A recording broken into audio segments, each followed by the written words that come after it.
Trafton Kridner, thank you very much for coming on to the show today. This is especially interesting. How old are you, first of all? I'm 20. I'll be 21 December. Okay, so you're 20. You're a young man, and there is very limited information I could find on you in my research because you're such a young man. But your life has been crazy up to this point. It's been very interesting from what little I know. So, I mean, who knows what's going to happen? This could really go sideways, but that's a risk I'm very much willing to take. Yeah, so. same here. With the information, like I try to keep my life pretty like closed off, I guess, pretty private. With stuff earlier in my life, you can actually find me on Google. Oh, no kidding. Yeah, with some of the stuff that I went through and with my family and stuff. You can actually find it on Google. Walk me through your early childhood. Where exactly do you come from? So, originally I was born in Pontiac, kind of like grew up there a little bit. But it was like a lot of moving around. I wasn't actually put into school until like a year later than I should have been. Because like my birth mother was like into like a lot of bad things, like drugs and stuff like that. So you were born in Pontiac, Illinois. Yeah. Was your mom married or was it just single mother? Yeah, she was a single mother. My birth father was in and out of prison a lot and just running around doing, whatever he wanted. I had some male figures, but they weren't always the best. You know what I mean? So, me and all of my siblings kind of went through a lot as children, and then eventually we moved to, I think it was Dwight, and then we were put into to foster care, and it just kind of took off from there, like jumping around a lot, all over the state, really. At one point, we got split apart. So it was all of us like on our own. Specifically me and my brother, we were like pretty far apart from each other. So, a lot of contact was lost. And then I have some younger siblings with, I think they moved to Michigan. I'm not completely sure. Just because their foster parents didn't want us around, or, you know what I mean? Like they didn't, think it was okay to like keep them in that situation. It was bad for them, or whatever. I was kind of a troublemaker, so it didn't really reflect well. So okay, how many siblings did you have, first of all? That I know of, and that's weird to say, that I know of, like 7. Same mother? All the same mother, different fathers. I think there's 2 different fathers. There's been speculations where it's been 3 different fathers with the youngest ones, but for the main part, 2. Yeah. Very interesting. How about your grandparents? You ever meet your grandparents or anything? On my mother's side, yes, I have. We actually lived with them at one point when my birth mom was going through, prison and all of those things where she couldn't take care of us. So we actually lived with our grandmother on our mother's side. I've met my grandmother on my father's side once or twice, I think. But that's actually kind of the same story. As my mom that she went through when she was, younger, so she couldn't really take, like, my father was also in foster care at one point. You mean in his younger life? In his younger life, yes. Wow. Yeah. Okay. Yeah. Okay, so you said your mom, it seems like your mom couldn't, and if I had to take a wild guess, she probably had a tough time handling the kids, right? She probably had other things in her life going on that demanded her attention. Tell me about what, in your honest opinion, what was your mom like from what you can remember and from what you understand and have learned looking back? So I've heard stories from people that like knew her when I was like a child, and I know what I remember. From what people have told me, she was like the way they put it was like a gangster, I guess. Gangster, okay. She was into a lot of things and what seemed to be like an aggressive person. But from what I remember, she was super sweet and she cared a lot. She just couldn't, I feel like she couldn't handle it mentally, I guess.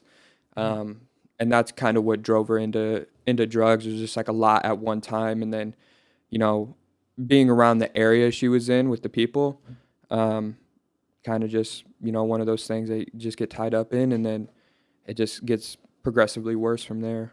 Did she grow up in Pontiac? From what I know of, yes. Yeah, she's from Pontiac and went to Pontiac High School, I'm sure. I don't really know of, like, too much of her history. I know more of my father's.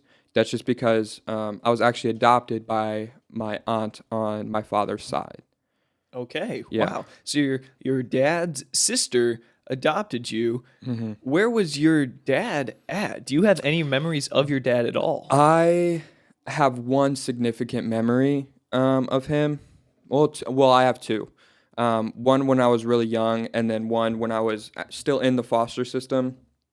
My aunt was like, "Oh, we're going to the park today," and then we go to the park, and he was there, and I was like, I locked myself in the car, like I Ooh. wouldn't get out, and he was like, "Come on, son, I love," and I was like, "No, no, no, no, Oh. no," like I didn't want anything to do with it, just because like it was, it took a big toll on me not having a father, but then also like losing my mother and some of my family. It was just a lot, you know what I mean? So. Holy cow. It's more than a lot. You probably couldn't even process it as young as you were. And it was pretty difficult, and some people that I went to school with like knew my situation. There was one specific teacher that kind of knew my situation. It was like I really put on a mask as a child, like hid behind like a smile and goofiness and a class clown. And at one point I was very much a bully, I would say, like that Hmm. typical school bully.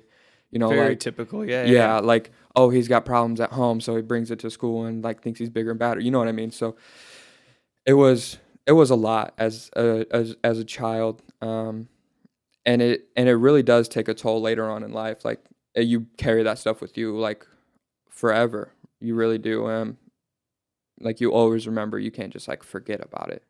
It's interesting that what you said about how you became a bully, and I mean, in some ways, I can relate to that a little bit. I remember when my parents were going through a divorce. I did not grow up in the same situation as you did by any stretch of the imagination, but I do remember kind of my psychology at the time, and I think this is maybe the case for some young bullies everywhere. And it's that your home life is pretty messed up, and that's Mm-hmm. embarrassing. And for some reason, in order to like combat that embarrassment, that small feeling, you go to school and you act big. Mm-hmm. Quite literally, like you feel small, helpless. So, in order to prove to yourself that you're not helpless, you have to inflict some, who knows what, pain, embarrassment on other people just to Mm-hmm. get it off of yourself. Yeah. It's very strange, and it's a terrible cycle because then people don't like you, and then you Mm-hmm. feel worse because people don't like you. But is that at all resonating with you? Like Oh, this? definitely, definitely. Like, um, I actually know like a lot of people now, like I'm pretty close friends with, that like knew me back in high school, back in middle school, and I'm like, like I went to the ISU young group retreat this year, and there were some people from Prairie Central that knew me and was like, oh my gosh, what's he doing here? Like this guy, like at a church event, like what's he doing here? Because what you're not the typical 'Cause- church going person. Exactly, From like what they remember. yeah, they wouldn't expect me to be there. You know what I mean? Like Yes. they're just like, oh, this guy, like he was a bully, like he was the class clown, like whatever. Um, they just didn't expect me there. And as I was sharing, my story to a small group of people, I was like, you can ask these people, like I was not this person. Like I was a jerk, like took advantage of everybody. It was like a bully, like thought I was the cool kid, whatever. When in reality, like now I realize I'm not. And like people would like chime in like, oh, I knew him, like what he's telling is like real, like you know what I mean? So and I continue to meet people that knew me then and was like, oh my God, you've changed so much. Like what happened? Like what's your mentality? Like, you know what I mean? So it's just, it took like a big, like I don't really know how to explain it. It was just a lot, and I definitely I wasn't a good person. Like I would say at all, I was not a good dude. Like if you look back at yourself then, you wouldn't want to hang out with yourself if that person was someone else. I actually told somebody, I think it was Thursday at Bible study. I was like, if I wasn't me, I wouldn't like me. Mhm. I was like, oh, I'd beat myself up. Like I wouldn't like me. Um, like Wait, the you then, or you wouldn't like the you now? then Okay. like I was Got it. like, yeah, no, like there's everybody goes through things like their own personal problems, like depression, sadness, and all of those things. But like, I was telling him, I was like, man, if I wasn't me, I would not want my kids to hang out with me. I would not want to be friends with me. Nothing like that. Nothing of that sort. Just because like a lot of people carry, like regardless of what people say, like the past is the past. People still use the past as like a, I don't want to say it, like a judgment or like. Oh no, absolutely. They take the information that they remember from the past and, help And that carry it guide on, their judgments now. It's a great reference, especially if you haven't talked to someone in years. All you have to know them by is their past. Exactly. So it's useful information a lot of the time. Yeah. And like I said, like a lot of people I feel like have the wrong assumption of me now. Like that they don't really know me. Like all of my friends that I had in Prairie Central, I don't even talk to anymore. Just because like I knew the kind of person I was then. So if like they wanted to be friends with me now, like I feel like that says something. Like, if they wanted to be my friend then, like I was a terrible person. I wouldn't want to, put myself in a situation where like I can become that person again. Like say like going to parties or hanging out with those people, like just all in all, like I don't want to be that person, so I stay away from it. You know what I mean? We are brought to you by Fairview Haven Retirement Community in Fairbury, Illinois. Fairview Haven is an apostolic Christian community where choice is valued, growth is encouraged, and life abounds. Their team strives by the grace of God to provide the highest quality of life to all those that they serve without regard to race, color, religion, or their ability to pay. Fairview has created a haven that supports the spiritual, physical, mental, and emotional needs of all who call it home. Here they seek to embrace life and honor the dignity of all of their residents and their right to make choices for themselves in a safe and nurturing environment. This unprecedented level of care extends also to their staff, who are loved, cared for, and appreciated beyond measure. If you want to be a light in our world, if you think you have the skills to provide great care for others, and if you want to have an immense and positive impact on the lives of many of our most beloved community members, then consider joining the team at Fairview Haven in Fairbury, Illinois. Loving as Jesus loves, Fairview Haven. We are brought to you by Tri-County Carpet and Flooring Sales and Installation in Fairbury, Illinois. Tri-County Carpet and Flooring in Fairbury is the premier flooring store throughout Livingston, McLean, and Ford counties. From choosing the perfect flooring to measuring and installation, Tri-County ensures top quality products and services. Their trained professionals boast precise measurements, straight cuts, and perfect fits, while their showroom houses a multitude of gorgeous, top-quality, name-brand carpet and flooring options in the latest styles and colors that are durable and long-lasting. With free estimates, design consultation, and contractor and multi-room discounts, Tri-County in Fairbury is your one-stop shop for all of your home and business flooring needs. Pay them a visit at 19 Jan Lane in Fairbury, Illinois, right off of Route 24, and give them a call at 815-692-3666. Tri-County Carpet, your flooring paradise.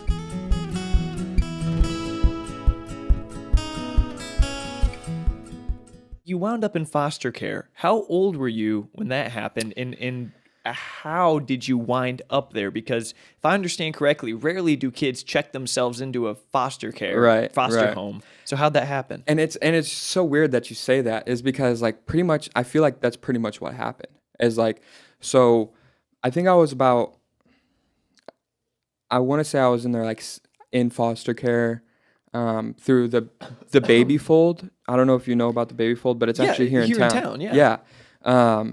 So I went, like the whole foster care process was through the baby fold, and great people, by the way, absolutely great people. But I think I was about 7 or 8. I was in there for 8 years. I was adopted, I think I was 14, 13 or 14.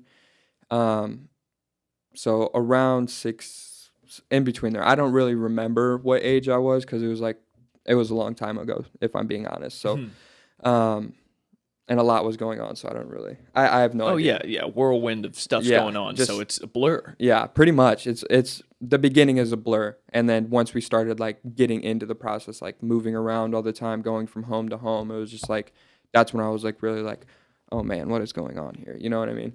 But I was in there about 8 years, and In foster care for 8 years. yeah. Wow. Some of my family was like my younger siblings were in there less, like because they got adopted sooner, so they would just become part of their family. Like I know my 2 youngest sisters, they pretty much immediately got adopted. Yeah. Like the within- older you get, right, the less likely it is that Yeah. you're going to get adopted. Yeah, pretty much. It's a common misconception, and like I feel like, yeah, so the older you are, it's a lot harder to get adopted, to even be in a foster home. Like sometimes people get sent to like children's homes, like boys' homes, and actually I'm almost positive at Babyfold they have like a facility with older foster children that like stay there and stuff. I'm not too sure. I'm almost positive though. Like when I went there because we had to go every week for like checkups and stuff like that. So we would see like a bunch of kids there, like going in and out of like a dorm kind of thing, and into the dorm, into the gym, like back and forth, like a campus kind of thing. It was weird.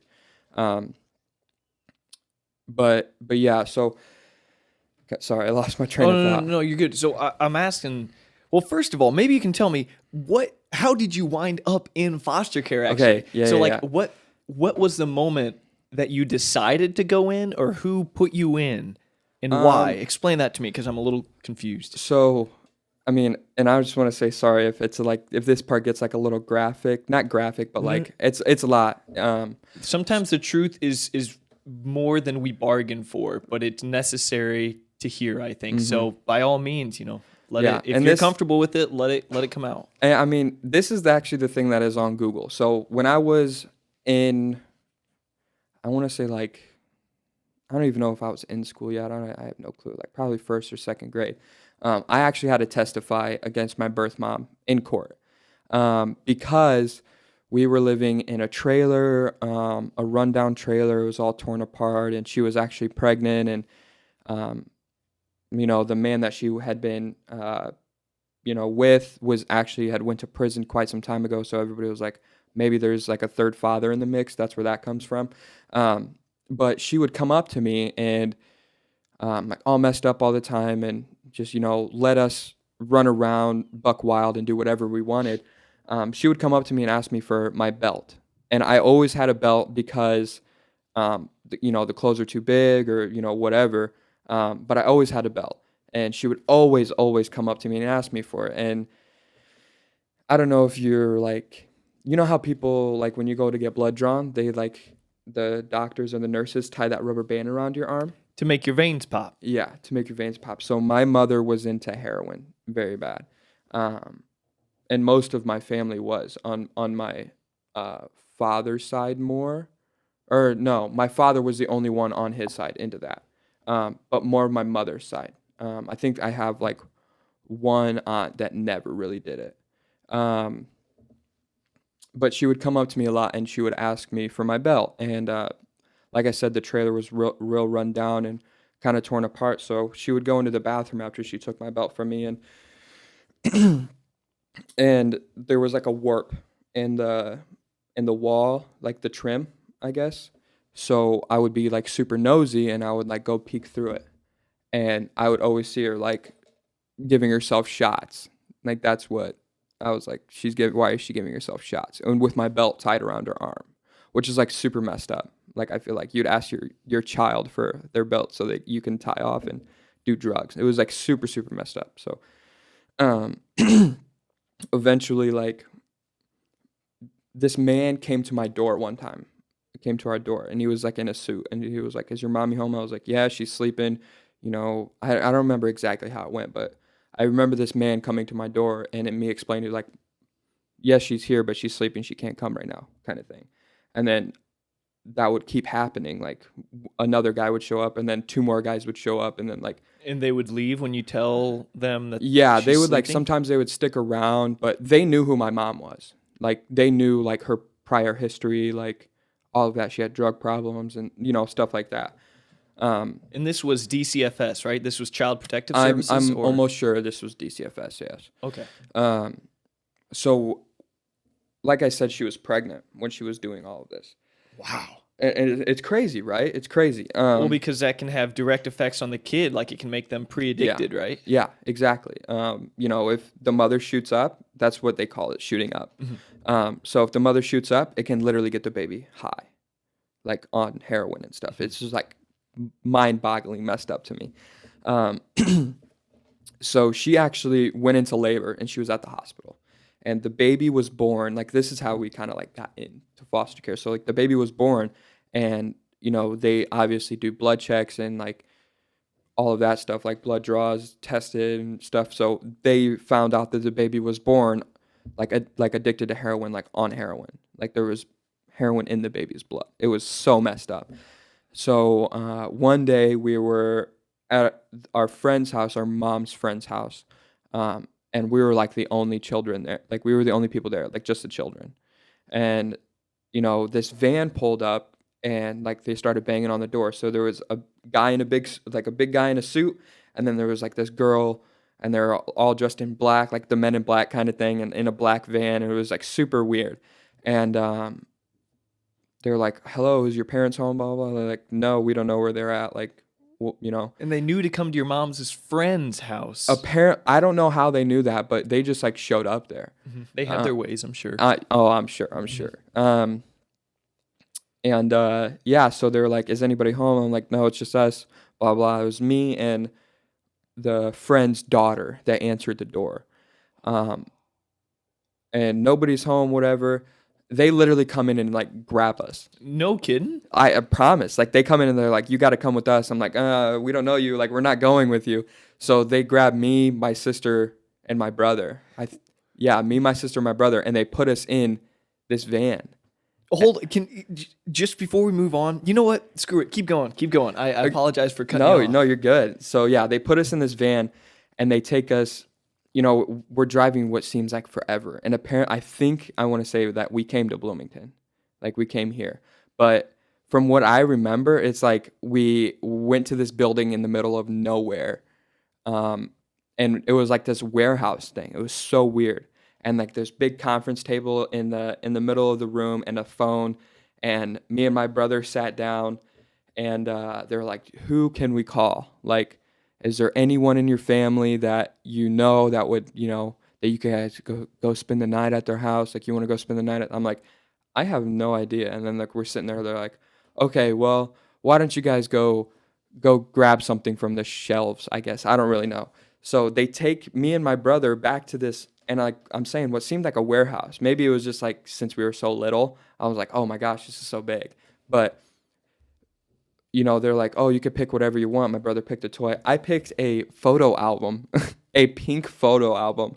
I don't know why, but it was super weird. So they bring us back to this conference room, and they're like, do you know anybody in your family? Do you know their phone number? Blah, blah. We're like, no. And I'm like, oh my gosh, Aunt Shayna, like our aunt on our father's side. And I have no idea why I knew her phone number, but I knew her phone number. So I'm like, blah, blah, blah, blah, her phone number. And then, they call her, she's, answers. And, next thing we know, we're on our way to Aunt Shayna's house. So it was just like the weirdest thing, and that was in Chenoa. So her house was in Chenoa? Yeah, okay. she lives in Chenoa, lives at the same house. And that's actually the aunt that adopted me. Okay. But we went there for like a few years. There was, some things going on. So we had to move houses. It was too much for her. She had 4 kids of her own. So that, makes 7. Me, my sister, and my brother. The 3 oldest, me, my sister, and my brother. And you were what, 10 years old? 8? How old do you, if you had to give a guess, when they took you from your mom's friend's house? I want to say probably like 8. 8. Maybe. Sheesh, I'm not even sure, man. I'm not 100% sure. But I do know that it was a lot for her. And then we were there for probably 2 years, I think. And then we moved to a foster home in Fairbury, me and my brother. They split up, me and my brother and my sister, because me and my brother have ADHD. more me than him. So like in the foster system world, in the DCFS's eyes, that like one kid with ADHD counts as two kids. Because it requires more attention. resources and Yeah, exactly. So it was just a lot. It was a lot. So me and my brother got a house, a foster family together. If that sounds so weird, and then my sister went to another house. Was it by chance the blue house on 7th Street in Fairbury? Do you remember the foster place that you stayed at? Was it by the high school? It was by the high school. Okay, I wonder if it's that place. How did you know that? Huh? Dude, freaking. I think it was pretty close to the high Were school. you across the street from a car dealership? These are minor details. They don't really matter to the audience at large, but I don't think I think it was next to that church. okay. Okay, well, there's probably more than one. This was probably a bigger thing, foster care in general, than I realize. But anyway, it's a big system. Like a lot of people, like I guarantee there's probably some people that like growing up that are probably in the foster system and stuff. Like I believe it. It's like a lot of people keep it hidden because they're like ashamed of it and stuff like that. But like I feel like I've always been pretty open about it. I don't know why, but I just always have. And I never.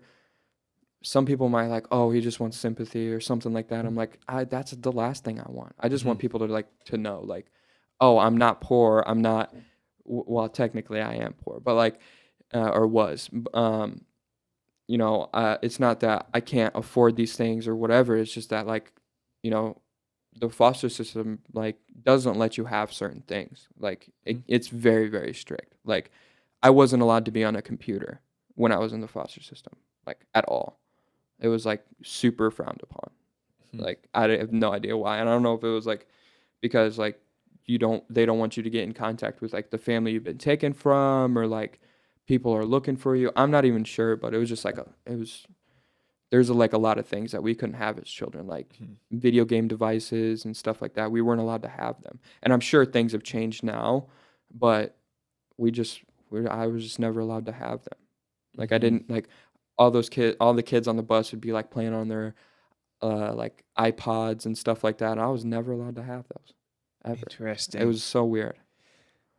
So first of all, the DCFS, or what you believe to be the DCFS, came and picked you up and literally grabbed you. It was probably the most frightening thing. Right? It sounds terrifying. It was super terrifying, and I actually keep in touch with the family that we were with, the kids of the friend.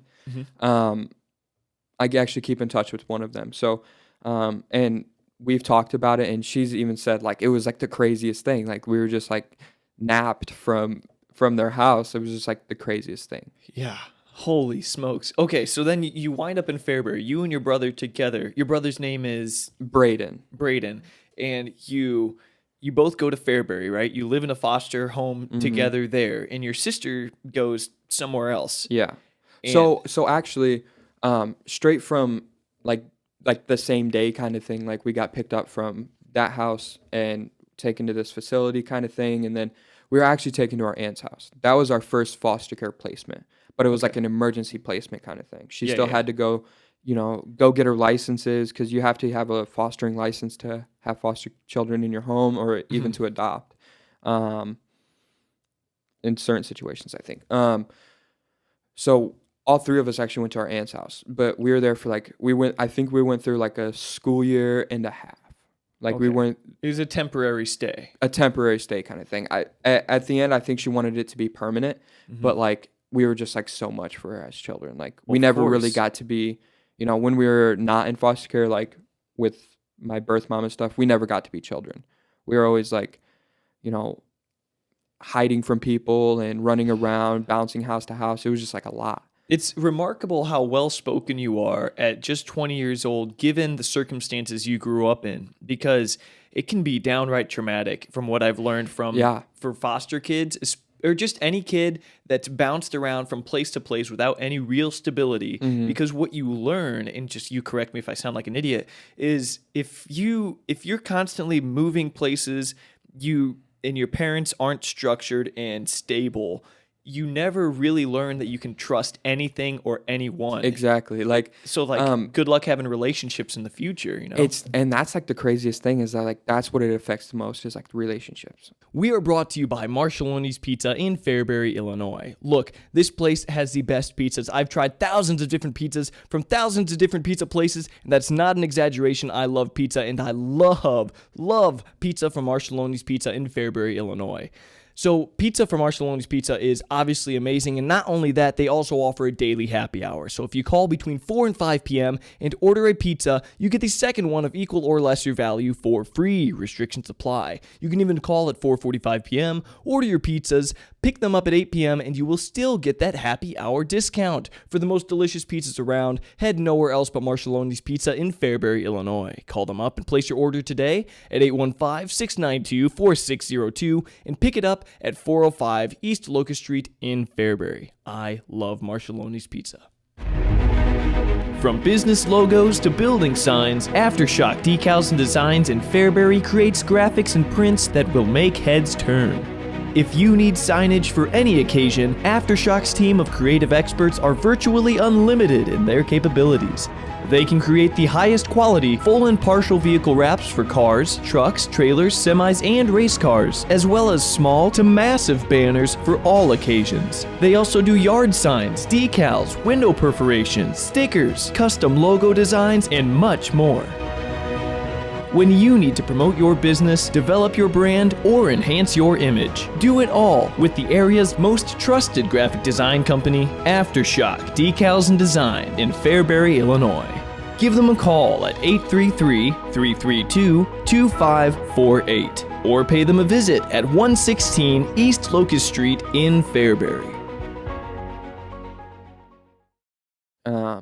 It definitely has a big toll on, like, personally, my mental. And I know my brother goes through things, but he's more quiet than I am. I've always heard that, like, if you need help, ask questions. Sorry, excuse me. Like, Oh, you're fine. If you need help, speak up, ask questions, ask for help, all of those things. So I tend to do that. Like, if I need help, I'll reach out and I'll be like, look, I'm having trouble, all of these things. I don't reach out to as many people now because I'm older. Like, I got to stop wallowing in self-pity, I guess. Wow. So That's really mature of you. yeah, so like I don't ask for too much help now, and like when people like offer to help and I'm like, no, and they're like, I insist, I'm like, okay, I'll take the help, but then like it just makes me super uncomfortable because like all of my life that's all people have been doing is just helping, and then it's not always worked out for them, you know what I mean? Like sometimes I'll take advantage of it or things will change or whatever, and it's just so I don't really like doing it anymore. You don't like the victim mentality. You don't want people looking down on you with pity or anything like that. I hate the sympathy for it. I hate the like, oh, you went through this as a kid. I hate that. I don't like it. And some people like they're really so some people from the church are really stern on like, oh, like you're part of like our family, like we want to help you, and I'm like, no. And I'm like, and then they're like, we insist. I'm like, okay. But it's just really honestly to make them happy. It really is. And the church, like might I say, the church community is absolutely, the Apostolic Christian community around here is absolutely wonderful, and I love them to death. So We're going to talk about that, the AC community, how they've helped you. You'd think my podcast was sponsored by the AC Church because I've had so many people, either they're members of the AC Church, usually in Fairbury, or they pay respects to, or not pay respects to, they thank the AC Church in some way, shape, or form. But before we get into that, I want to ask about what habits maybe that you got into that weren't so good once you came to Fairbury. And then, well, I'll start there. You told me personally that you got wrapped up in some bad habits. You became the bully. You became kind of a troublemaker kid. What type of things were you getting into, and how did you get into them in the first place? So I think so with my kind of background, and it's, I would say with like a lot of like the foster background, because like the younger you go into, like the younger you are when you go into foster care, the better family you get, the more rich, the more, religious, the more, put together. They're looking for little kids, right? They're always looking for little kids because it's either they can't have children or, they just want to help somebody or, You know what I mean? So, and nowadays that I've like seen and realized, like, most of the kids that, you know, richer families, it sounds weird, not right to say that, that the more wealthy families that like are into like the foster system and stuff, they get kids from other countries, like the Philippines and, you know, like all over, like in Africa and stuff. And I'm like, you have so many, and my thought process is just like, there are so many children here that need that help as well. I mean, like, yes, it's great. It really is. But I'm like, if I was in foster, like if I was older, you know, wanting to adopt, wanting to foster, I was like, I need kids from my area. Like, cause I know, like, I didn't want to leave all of my friends all the time. Like, I always had to leave my friends. So like, if they're a little older, like, adopt near you. There's always kids that need adopted, need fostered. There's always kids. Very, very interesting. I've actually had a discussion with a friend who said that it's like white saviorism, where richer white families, I really hate to talk like that. Like, it bugs me because the whole minority talk in society today is really annoying, especially because I'm Mexican and people kind of talk in a way that's like, you know, this is discriminatory towards minorities like Latino. Like, that crap's annoying. I can resonate with you in that way. But I'll say what they said. And they said that there's this aspect of white saviorism and international adoption where rich white families, because it's expensive, by the way, to adopt overseas, and they like to do it. And it's like, hey, there's a lot of kids here in America that it's way cheaper to adopt them, and they need it, and they're right here, like right here in your own country. Yeah. But even in your own town. Town, right here. You could be your neighbor from down the street, or, you know, you just never know. Like, is that annoying for you as someone who grew up in the foster care system, watching people that have the means to adopt at all and who want to adopting, not even from your country? Definitely. And like, you know, I've had that experience, like going to like the richer families. Like at the time, like I was like, oh, like I would love to be adopted, whatever, but I don't want to because I still had faith in my mother. Really? That was like if you will, like my favorite home that I was ever at. Like, you know, I wanted to stay there so bad. I was pampered. Like, I felt like, you know, I was loved and all of these things, but you know, I made it very clear to them, like, you know, I still have faith in my mother. I don't want you to adopt me yet. I don't want you to adopt me yet. Just hold off. I was there 3 or 4 months, and then they're like, you got to go. Like, and they made it seem like it was my fault. Like, oh, we love you. Like, why do you got to do this to us? I'm like, what do you mean? Like, I'm like in the 4th grade, dude. Like, what do you mean? Like, what did that mean that you were in the 4th grade? Like, so did did a family try to adopt you, and you were saying like, no. And they're like, why are you doing this? Yeah. Well, you can surely understand where they were coming from, right? Oh, I totally do. And like looking back on it now, that's like probably one of the biggest things I regret in my foster life, I guess. Like, is declining that specific adoption, yes. Because I cared for them so much. And they cared for me, and there was this cat, dude. There was this cat, right? That I showed up there, and it absolutely hated me. Like, it would hide from me, it would hiss from me, it would whatever. And then like 3 weeks in, like, it became my best friend, and I was just like, it was just great. And then like I went to a wonderful school and like made so many friends like immediately. Like, I was a pretty popular guy there. You know, I wasn't no bully or anything. Actually, I probably was. I remember this one kid that I had problems with, but it was just a great situation for me. And they had an older son that was in the Army. They were both in the Army. I always wanted to be in the Army. I'm kind of nervous about it now, though, with the things that are going on. But it was just like a great situation. And then I turned them down. And then one day I got home from school, and they like sat me down. They're like, look, we're not going to. And this specific saying sits with me. Like I've always, like, we're not going to beat around the bush. Every time somebody says that, that's what I think of. Like, them sitting me down when I'm just like this little kid. They're like, and then like she starts crying, and then, you know, it was just like a super dramatic scene. And I was like, what's going on? They're like, your caseworker is on the way. Like, you got to go. I'm like, dude, oh, I no. just can't, man, oh my gosh. It's not, I'm not mad necessarily, but it's just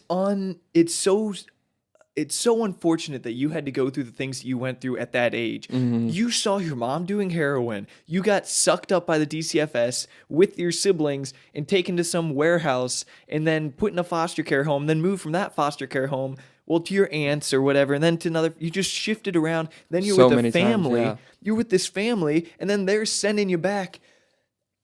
Yeah, that must have done a number on your psyche, dude. It was a lot, but I don't like to.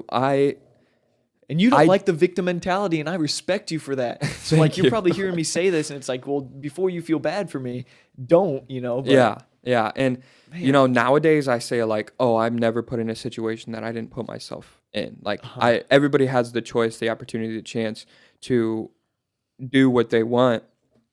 But, it's just a matter of doing it. And I neglect that sometimes, if you know what I mean. So, like, I don't always take the best options, but in the foster care realm of my family, I definitely had the better run out of everybody. Mm-hmm.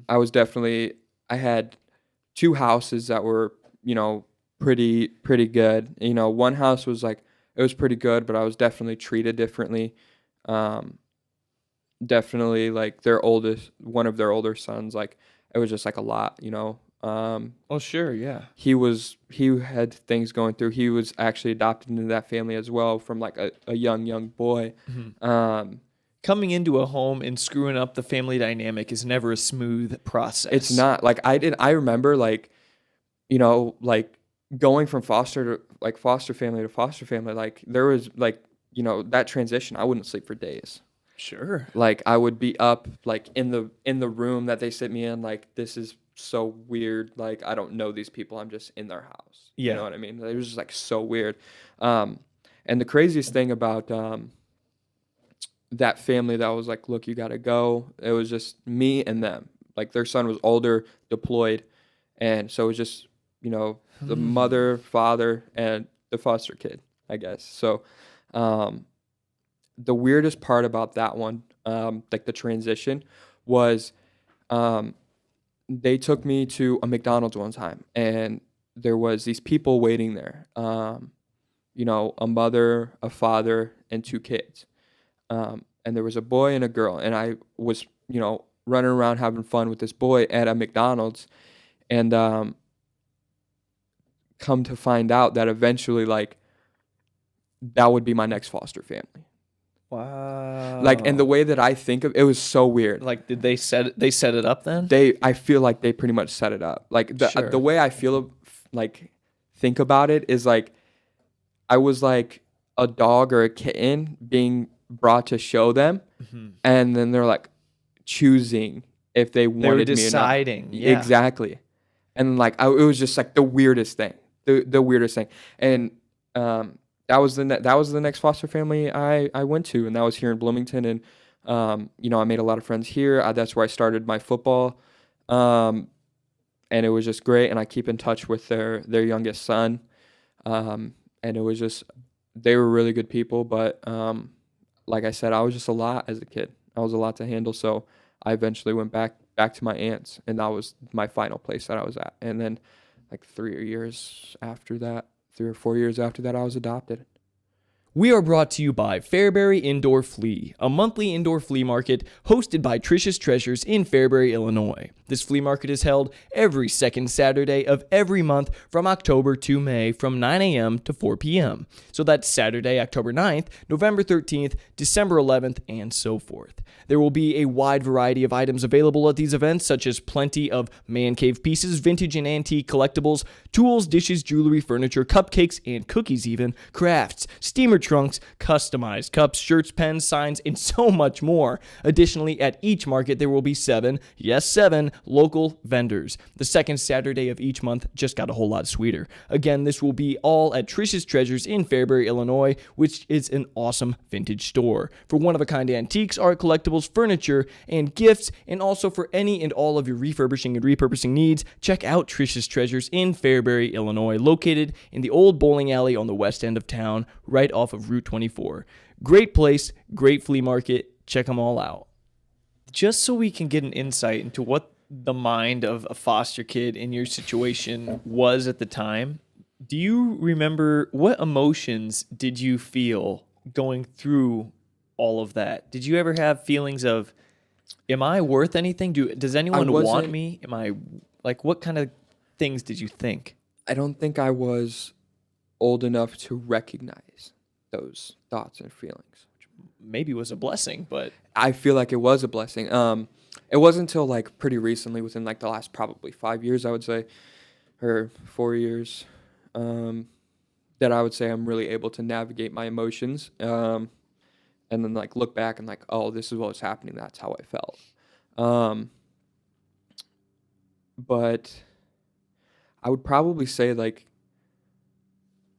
I don't even know. Like I was just living day by day. Just really. going with the flow. Just going with the flow. And that's, I mean, honestly, that's the kind of person I am. Like, I'll be okay. Like, the way I think of it, I've told people this for years. Like, I'm a nomad. Do you know what a nomad is?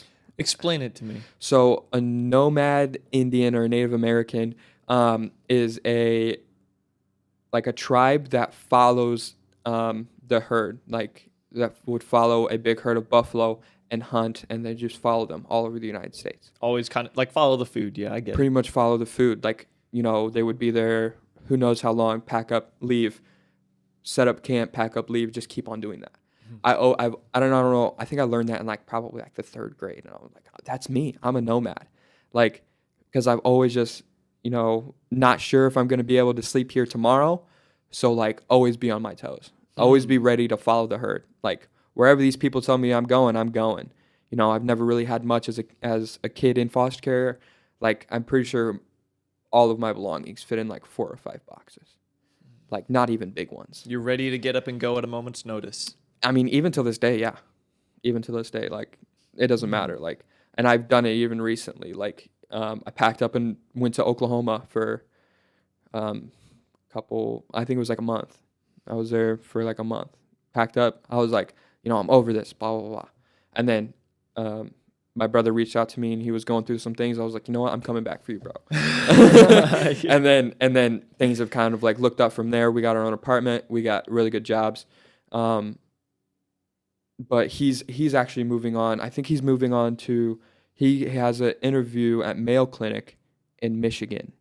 So Mayo Clinic is like a big cancer research center, and it is like a really big opportunity for him. So like, I'm gonna like, go do your thing, bro. Go be successful in life, because, you know, even, you know, being our age, he's 19, I'm 20. I'll be 21 in December. He'll be 20 in May.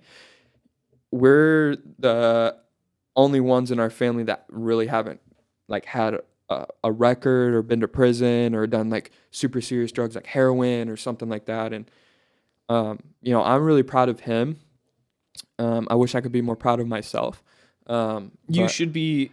Let me be proud for you, because you really are an incredible young man. I appreciate that. Thank you. You've defied the odds. I mean, you've really defied the odds. Thank you. For the vast majority of kids in your situation would have fallen off the tracks long ago. And the fact that you didn't, and the fact that you have the understanding and the philosophies that you do, it just really convinces me that you're not ever going to fall off the tracks. And you might make stupid mistakes down the road. You really definitely might. Like even I'd say even recently, like within the past like year, there's been some stupid mistakes that I've made, but like that's something like I always say, like, I've come back from worse.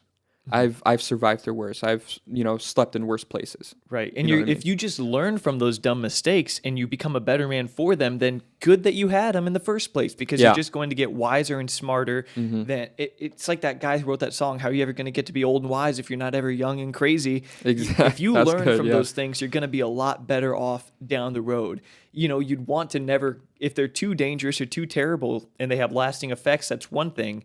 But if you can learn and you're still alive today, you don't seem too messed up or anything. Yeah, I mean, I'm sure you have some psychological baggage of some sort. Definitely. But I think the future's definitely bright for you, and you have your head screwed on right now. It doesn't matter what you've been through. You're wiser. You're probably really freaking tough too. So I think you really need to be proud of yourself, and a lot of people are proud of you for you. Yeah, and I definitely know there's people out there, because I talk to a lot of people at church all the time. They're like, wow, Yeah. like your story's crazy, like it's inspiring, like, and stuff like that. Like a good friend of mine, Gary Ringer, he has a lot to do with Gobina Coffee. Oh, go yeah. They do not sponsor the show, but they do make great coffee. They do make great coffee. I'm a big Lady fan. just brought me some, and it's delicious. It's great. I really love it. He always tells me like I'm super wise, and like I don't like to give myself credit a lot. And I feel like, because like when I was in foster care and when I was going through those things, like not a lot of people like me, my brother, like gave us praise. They were like, oh, you got to do this. Like, oh, like it was always criticism, no praise. And that's, I feel like for a child, it's like, that's a big toll. Like it really very does. defeating. It is like, and it makes you think like, oh, I'm never going to be able to do this. Oh, I'm never going to be able to do that. So like, I feel like that carries on as, you know, as you get older, like, oh man, like I'm not proud of myself. I could do so much better. I could be doing so much better.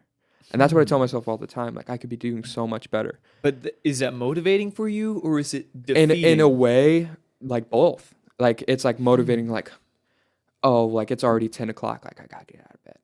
Or like, you know, like I can't sleep. Like I could just sit here and watch YouTube or watch the Paul Garcia show, but I should go to the gym, you know, things like that. So, I mean, even in like the littlest thing, like, oh, I don't have any money, but I have this like $10. Should I put it in my gas tank, or should I, you know, go spend it on something stupid, you know? And like, it's like, even to like the smallest minute things, like it really does take a toll. I feel like, I mean, maybe it's for everybody, but I feel like with what I've gone through, like I'm in my head a lot. Like I think a lot. And like with my ADHD, I don't sleep. Like I like the nighttime better than I do the daytime. Why? I'm not sure. Do you drink a lot of caffeine? Maybe not.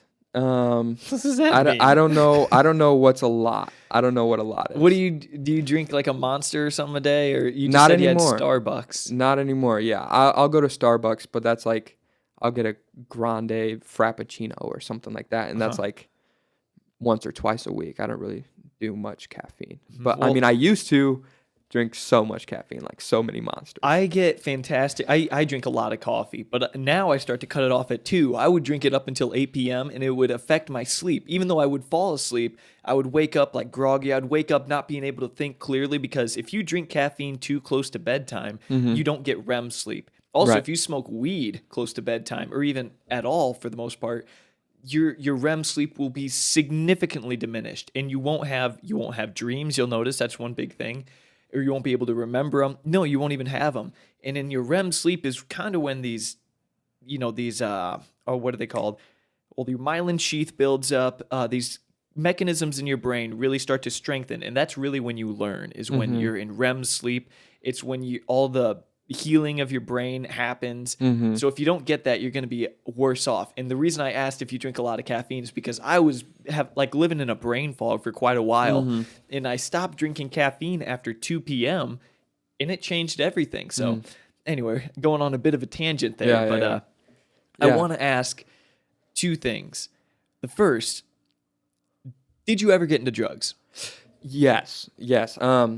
And that's something that like most people won't feel comfortable just coming out and saying. Like a lot of people I feel like would hide that. Like I definitely did. Like I was a big, pot smoker, weed smoker. But now I haven't done it in probably over a year. Okay. Like it's been a while. I don't know why, but I stopped for school. I went to school in Joliet for a little bit. And then like COVID hit, and then like I never went back. But that's like right before that, that's like when I stopped. So like right before COVID is like when I stopped, like probably 3 or 4 months right before COVID.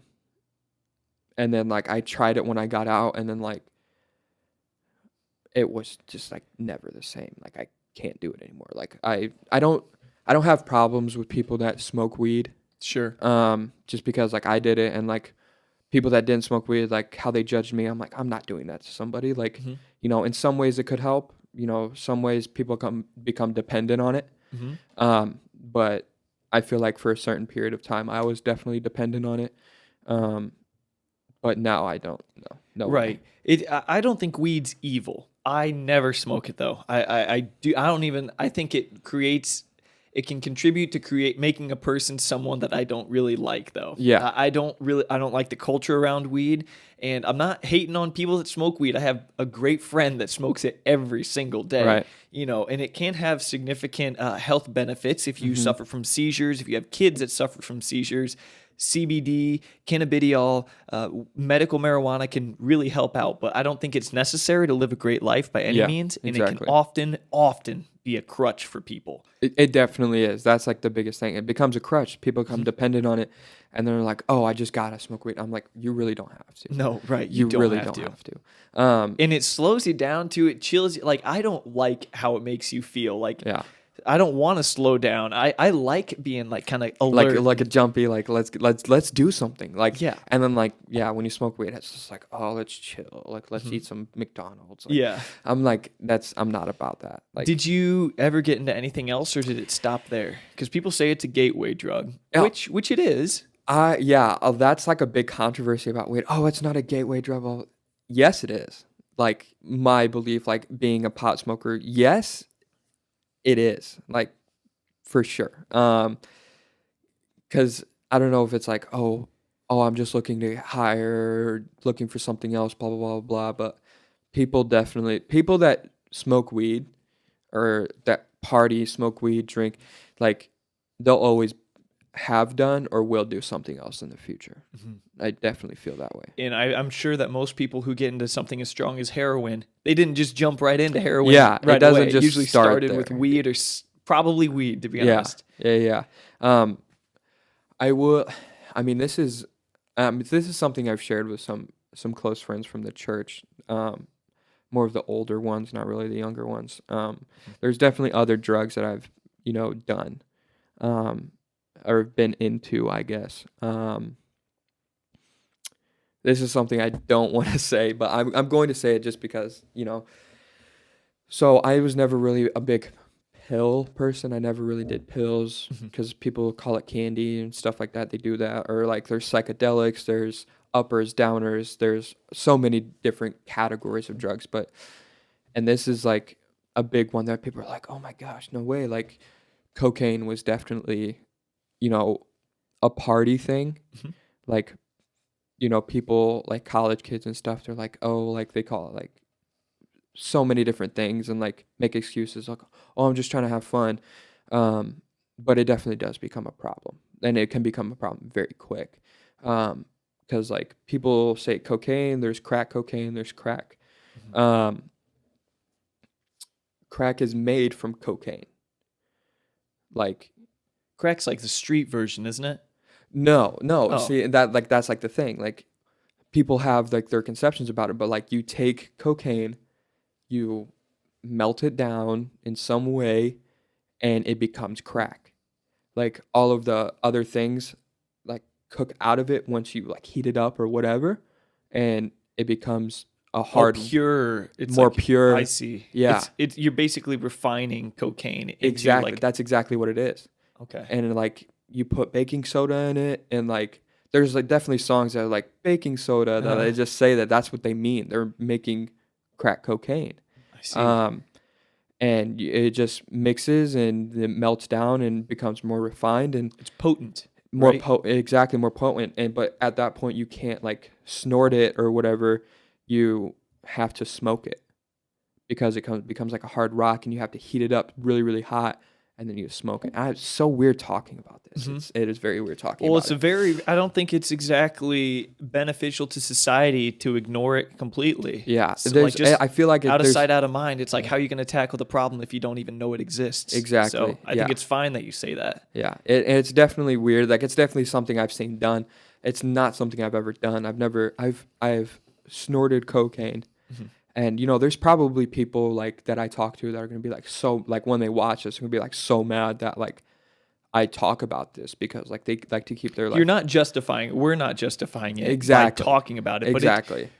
why would it be any better to not talk about it? Yeah, exactly. Now, So I mean, it's the truth, isn't it? It really we is. can learn from Yeah. what you're saying is not a good thing to do because you did it. We're learning from your experience.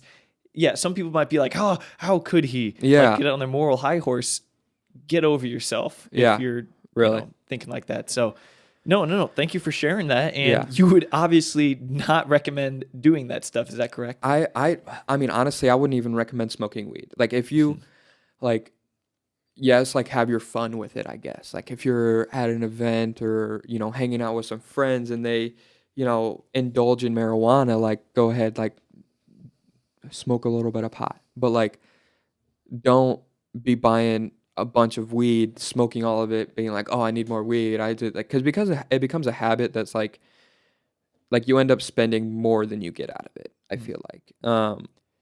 So it's just like a whole thing, and it definitely is a gateway, and it definitely led me to, with the people that like would either sell pot or something like that, like, those people are probably definitely into more things or have seen more things, and then they're like, oh, you want to come hang out, or like, it just leads, it's like a snowball effect, like it all just like it rolls up and it just gets bigger than you, and then like you put yourself in situations that like aren't like you don't feel comfortable with, but you're like, oh, what's the worst that can happen? And then like prison, you can go to prison. It's just like things are not good. Yeah. You start picking up weed or whatever from the wrong guys in the wrong places. Exactly. Get wrapped up in the wrong situations. Sure. Exactly. I see how it could happen easily. I knew a guy on the wrestling team in college who actually would sell weed. He was a weed dealer, and he showed me videos. And I'm not, like I said, I'm not a marijuana smoker. I don't like the culture at all. I don't mean to be a jerk, but he showed me videos like where he would have guys come into his van, and he'd like, and he wasn't a close friend by any means, but I did see this, and he would like pull a gun out on the guy and say, leave the money. You're not getting any weed. Get out of the car. Exactly. I was like, well, that's a world that exists. Yes. And you Yeah, for risk sure. finding yourself in a similar situation if you engage in that recreationally. If you Yeah. regularly buy weed, You can and stuff. find So yourself in it's- that same exact situation, like even worse. Like Yeah. say like you go to pick up, your guy's out or something, and then like, oh, but my buddy has some, like you can go buy from him. Like here's the address, blah blah blah blah. You show up there, you go buy it, and then like next thing you know, you got cops all around you, and then like this guy has been selling like other stuff. And like you just get wrapped up in that, and then like the world of illegal drug distribution is not one you want to be a part of. Exactly. And like people can have their thoughts about it, or Right. like, oh, I'll be safe, but like you're never really safe. Like Sure. everybody always gets nervous about it. They're like, and then like it's way better to like I said, like I don't smoke weed. I probably won't ever smoke weed again. But like if you do smoke weed, like it's better to like wait until you're of age, and then or like get your medical card if you really need it that much, and then go to a dispensary where it's There's legal. a dispensary here in Bloomington. There's Just I go think there. there's like Tell two me. here in town or something. Beyond Hello, and I forget who the other one is. Green but- Solutions, I think it's called. Okay, yeah, but I'm not sure, but just go the safe route. If exactly. you do it. Yeah, but it's like the world of drugs is like crazy, and like with the way I grew up, like I feel like I'm very knowledgeable on pretty much any drug you can think of, like. And my birth mother is actually in prison right now for trafficking heroin. She was a heroin trafficker, drug trafficker. And she got caught, and she was sentenced to like 75 years.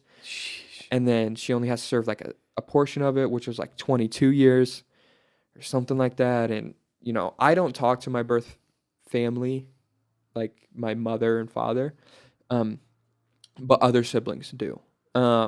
And, they know more information than I do, but I stay away from it. I feel like me and my brother, like, we don't want anything to do with that. Like, You won't touch this stuff. You've seen Exactly. what that world looks like. Exactly. Like, and like I said earlier, like, there's definitely other drugs that I've been into, specifically cocaine, not crack, cocaine. Like, there's a difference. I Right. feel like there's a big difference. Like, like crack is more serious. It is made out of cocaine, but like and I've done it like at parties and stuff, and it's just with my brain, they like work together, and it's just like some crazy thing. And I haven't done it in quite some time, but it's not something somebody wants to get into, Right. for sure. I want to move on to ask about this because no one really who finds themselves in the situation that you did when you were growing up just comes out by their own free will and nothing else. You had to have some guidance. So I'm going to go out on a limb and assume that someone served a significantly positive role as a role model for you and kind of showed you the way. Who was that?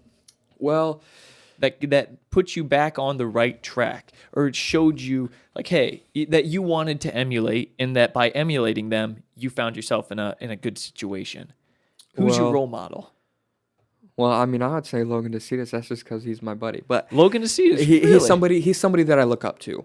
He is younger than me. Logan DeCitas is a star wrestler from Prairie Central High School. Lives in Bucknell University. Great kid. Great Kicked the kid. crap out of me. He's a fantastic wrestler. Yes. Great. Okay, so tell me more about this. Well, he's somebody that I definitely look up to.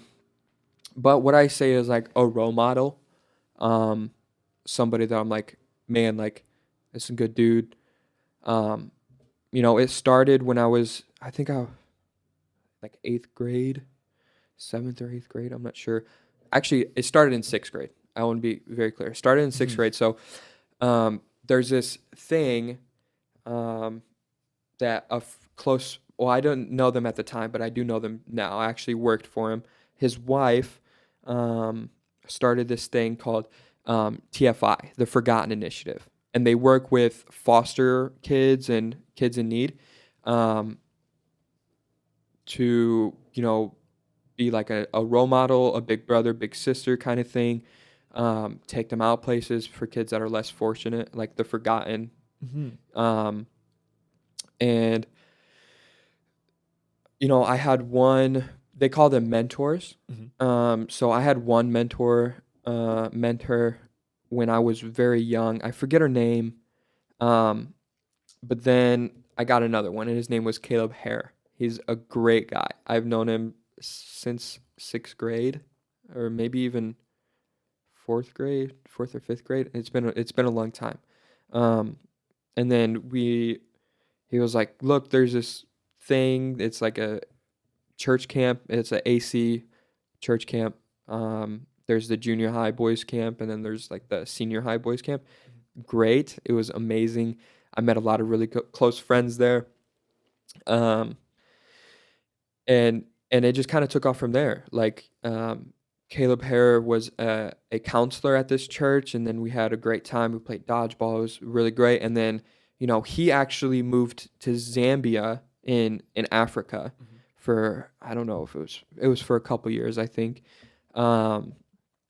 with Life Song for Orphans. He was, a big part of that. He still is a big part of that. He moved there. I don't know too much information about it. But then I met another one of my mentors, Ben Yergler, from... Really? Yes. Do you know? I think a Yergler, Yergler, Yes. actually connected me with someone who's with this human trafficking thing called Guardians Rising, who I'm going to be talking to soon. I forget if his name was Ben. I don't know him personally. There's Ben, Andy, and Will. Will's younger. I think it might have been, I forget who, but anyway, I know the family at least. Yes. So Ben Yergler was my technically third mentor. And, we hung out a lot. He's the one that really introduced me to the AC church when I was younger. And he's a great dude. He's a truck driver now, but he introduced me to the Gridley Apostolic Christian Church. And it's just great people, great food, obviously. But yeah, great people. And that's what kind of really started me into the AC community. And, through high school and stuff, I was kind of more like standoffish about it because like Fairbury has a very way, I feel like they're more strict AC. Sure. They are. Yeah. And so I was like, kind of like, still going through my phase of like, the identity crisis. Who am I? Like, I'm a bully, but I want to be a nice guy. I want to be this star athlete. I want to do all these things. And like religion never really popped into my head. But then as I got older, went through a little bit more things, I started to seek God, and I was like, at one point, there was just so much going on that like I literally found myself in the middle of the country, in the middle of the cornfield, pouring rain, like on my knees begging God. Wow. Like crazy stuff, right? Like, and I'm just like, please help me, like God, show me, like just like please come into my life. And then like I started to get more and more blessed, and then like the more I like felt distant from God, the more the bad things would happen to me. Like, and I didn't want to talk about this, but I was in a relationship with this girl, and I just keep her name out of it. I'll and keep tell the her name story. out of it, but like most people that know me knows who Okay. it is. And she has her problems, but to this day I absolutely love her. I did really messed up things. She did really messed up things. Will I ever be back with her? No. But I think about her all the time, and then like that, relationship is like, I would say what pushed me like over the edge into religion. Like we broke up a few months ago, probably, I want to say 6 months ago, but that might be a little bit of a stretch. And then I found myself in Oklahoma at like the lowest of my low point. And then my brother called me and he was like, I'm going through this, blah, blah, blah, blah. So I'm like, I'm coming back. And then that's when I was, really, really introduced. I was like, making that commitment to God. And, I still slip up sometimes. Sure. But like, I go to church every week. I didn't go Sunday, which I haven't stopped thinking about it, but I didn't go Sunday. But I've gone every day since, or Every since Sunday since, sure. yeah, since pretty much since I broke up with this girl. And it really has had an impact. I've met a lot of people. I'm in this ISU young group. They're actually the background on my phone. And I see this thing all the time on Instagram. It's like, look at your phone, your screensaver. That's what you're fighting for. That's why this is the reason you need to keep going. And like, I look at them like, these people, this community is like the reason I, because I wanted to give up so bad. Like, I'm like, I don't like this earth. I don't like who I am as a person, blah, blah, blah. And then death seemed like a liable better place than where option. You were. Mm-hmm. Like, I see. An actual option. And it shouldn't be for anybody. No, it's really not.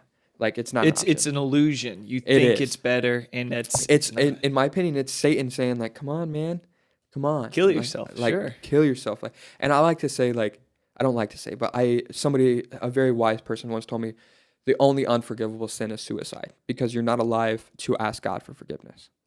So like, if that makes sense. Sure. No, I understand that. So once she told me that, I haven't really thought about it since. But then like, it's like definitely still a thing. Like, people are depressed. They're like, oh, suicide's okay, blah, blah, blah. But holy smokes, dude. It's a real tragedy in society. The justification of suicide. It shouldn't. Oh man. That's another podcast episode entirely. It really is. But we anyway, can have another one now. yeah. Well, you're saying that you asked God for forgiveness, or not forgiveness. You just kind of asked him for assistance, really. Yeah. And how exactly has your newfound faith in God helped you in your life? Like, has it served as some guiding light? Like, you always think about God when what's it done for you? So, has it established your moral compass, or yeah, what? I would definitely say that. It's definitely like, once you realize, you're doing something like that's not right. You're like, oh, God's looking at me. He's always watching. Like, and it, like, personally for me, it makes me feel guilty, like extremely guilty. Like, when the option to do drugs is there, I'm like, no, I don't want to do that. Like I know what it does to me, but like, what does he think? Like, he always loves me. He will always love everybody. But like, that draws me further away from him. Like, the higher, like somebody says, the more drunk you are, the more high you are, the further you're away from God. Sure. And it's like, I strongly believe in that, because like every time I do that, like have done that before, I'm like, oh man, I just want to be a child of God. I actually brought a book that I want to show you later. But okay. If you give me that book, I have a book to give you. I've been thinking about it the whole time. We'll do a switcheroo or something. Okay, cool. If you're cool. I don't know if you want to give me that book, but anyway. Yeah, no, definitely. Right. But yeah, it's definitely like something like, like once you're in that life, like you learn about it and like all of that, like it definitely becomes like a moral compass. Like, like what's right, what's wrong, like what you should follow, like, and everybody has their own opinion of it. And then like that's how I was before, like, like high school wise. Like I was like, I definitely agree with this apostolic religion, but like there's things that I don't agree with. Sure. But that, I feel like that was just me being selfish, wanting to do what I wanted to do. Like, oh, drugs are bad. Like the higher you are, the further you're away from God. I'm like, no. Like these help people. But like once you stop using them for medicinal reasons, that's when it becomes like, not good. I feel like marijuana. Yeah. You can what's it called? You can basically corrupt them. They're easily corruptible things. Exactly. Where you can take Exactly. advantage of them. You can I'm losing. What's the word? Anyways, you get what I'm saying. Yeah. You can take a good thing that can be good when used in the right context, and disrespecting it and corrupting it, I guess. Mm-hmm. Yeah. But I've always said that it's, even if you don't believe in God, all of our faiths will kind of go like this. We'll ask questions and everything. It still is worth acknowledging that the best way to live is as though God exists. And if you look at the greatest atrocities in the world, the greatest tragedies, the greatest genocides, Nazi Germany, Maoist China, the Russian gulags and Stalin, where millions and millions and millions of people were killed, one thing that they all have in common is none of them thought that God was watching them. Mm. And that's interesting. Yeah. That's mind-boggling to me. Honestly, it really is. But you know what? It makes sense because I think God exists, and God is real, and Jesus Christ is God, and He's the Son of God, and all of it's true. So yeah. It's like religion, and like some people that I know, they're like, "You go to church? Like that's crazy to me." And like people from my past, and I'm like, honestly, I'd rather be here than anywhere else. Like, of course, sometimes when I go, like I just want to sit as close to the altar as possible by myself. Sometimes when I go, like say like youth group or like during Sunday service, I want to sit as far away from everybody as possible. But like if there's nobody, like after youth group per se, like if there's nobody in there, like I just want to go sit there by myself. Like, well, sure, that means that you're socially like a little nervous to be for sure with everyone and maybe up by the altar, but deep down, as personally, you want to be up by the altar because you believe that's where God is. Yeah, it's very interesting. My advice to you would be get a spot as close to the altar anyway. It's definitely hard for me, and like I get weird looks from kids at the youth group all the time. Like, why are you sitting back here? Like, it's up here. I'm like, I'll be okay. There's some deeper psychological things in what you're telling me here. I feel like there is, and that stems from like foster care and like and even in school, like I was always the kid that sit at the back of the class. You feel unworthy of the front row spot. I really do. Sometimes the teachers was like, "No, you gotta sit right here, right by my desk," but that was for totally different reasons. Well, you are worthy, man. I just want you to know that. If I can tell you anything in this podcast, you're worthy, and I hope that one day you feel comfortable sitting at the front, especially pertaining to God. Get a spot up at the front. Yeah. I hope in time you understand that. Yeah. I used to sit at the front. It was like, there's so many distractions here. Like there's so many people moving around, like opening candy wrappers, babies crying. So the closer you get, the less distractions for me. So, but then like as I came to Bloomington, this was like I've been to Bloomington Apostolic Christian Church. That's where I go now. But Gridley Apostolic Christian Church, I feel like is my home. There, I would always sit at the front. Here, I don't know why, but I always sit at the back. But like at the top, like just away from everybody. Maybe that's just because I can slide out whenever I want to when I'm getting too nervous or something. I definitely have a nervousness problem or a panic attack problem. I don't really know how to say that. Definitely social anxiety. So there you go. Social anxiety. I definitely have that problem, but I feel like that's just because, I've been through a lot. I definitely feel like you've learned not to trust people, for Pete's sake. How are you going to feel in a room full of hundreds of people? Exactly. And it's not that I don't trust them. It's just like, I don't know you too well. And, if I need to slip out the back, I'm slipping out the back. Like, like always have the exits ready, like know where they are, know your route kind of thing. So. That's interesting. That's exactly what a lot of veterans feel. It's funny that you're explaining it in the same way. They need to be near an PTSD. exit. Oh, you have PTSD for sure. I very feel like I have but it's PTSD. not going to cripple you because it's not going to break you. No. You're going to live just a fine life. Exactly. In spite of it, and it's, that stuff can kind of go away. It's not permanently implanted in your brain. You're only 20. Your brain is still plastic, which means like you can develop totally new philosophies of life and outlooks and everything. So you're in good shape, man. Yeah, and it's like back with the PTSD thing. Like there's things every day that like just like trigger like an anxiety attack or like a way of thinking that like. Whether it be like some kind of music that a friend plays, like there's certain music that I'll stay away from, like certain songs, certain artists, I'll stay away from. Oh yeah, that they carry some negative emotional tie. Yeah, because like in a past relationship, like this person like always listen to this artist or this music, and I'm like, I can't do that. Like it just makes me think of that, or like certain words, certain actions, like certain like a big thing. Like I have some friends that like will smoke cigarettes. And there's this one person that I met like a couple days ago that was like smoking, like I think it was like Marlboro Red cigarettes, and that's what my birth mother smoked. Yeah, and she would chain smoke them all the time. So like they like lit a cigarette, and I'm like, ew, like disgusting. Like you have to get that. Like I cannot stand that smell, and it's just. Not only do you smell smoke when someone smokes a Marlboro Red cigarette, you smell abandonment, exactly, a lack of stability, it's fear. Like it's not just a cigarette you smell. Yeah, and then they were like, "Dude, you're crazy. Try to hand me one." I'm like, "No, not a chance. Not a chance, my dude. Like, no, you don't understand." They're like, "Oh, but it's the good one." I'm like, "No, it's disgusting." Like, well. Hey man, we're getting towards the end of this thing, and I don't normally. This has been a really eye-opening and an incredible talk. I want to ask though, and I don't normally ask any of my my guests this type of question, but if you looking back, you're not that far separated from your childhood. If there were a kid in a very similar situation to what you grew up in, watching this right now. What's maybe one thing that you would tell them just to kind of get through, as though your own childhood self was watching you somehow by some weird warp in the space-time continuum, watching you right now? Right. What would you tell them? Just one thing. We'll limit it to one thing.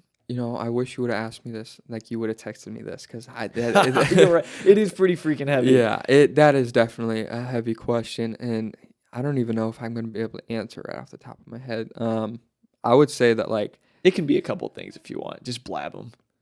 I honestly probably would say... And take your time too, by the way. Like, first of all, stick to it. Like, you're stronger than you realize. Definitely stronger. Like, you've been through this stuff as a kid. Like, you're definitely stronger than you realize. If you've survived this far, you'll survive a lot more. And that goes with anything. Like, if you're having trouble in school and, like, stick to it. Don't give up on school. That was one of the biggest mistakes I made, was giving up on school. Because, it takes a lot more to, like, as you get older, like, if you, like, say you drop out and then you want to go back to school, it's a lot harder to do it then than it is to just stick through it. You know what I mean? So definitely stick to it. If you have a dream, stick to it.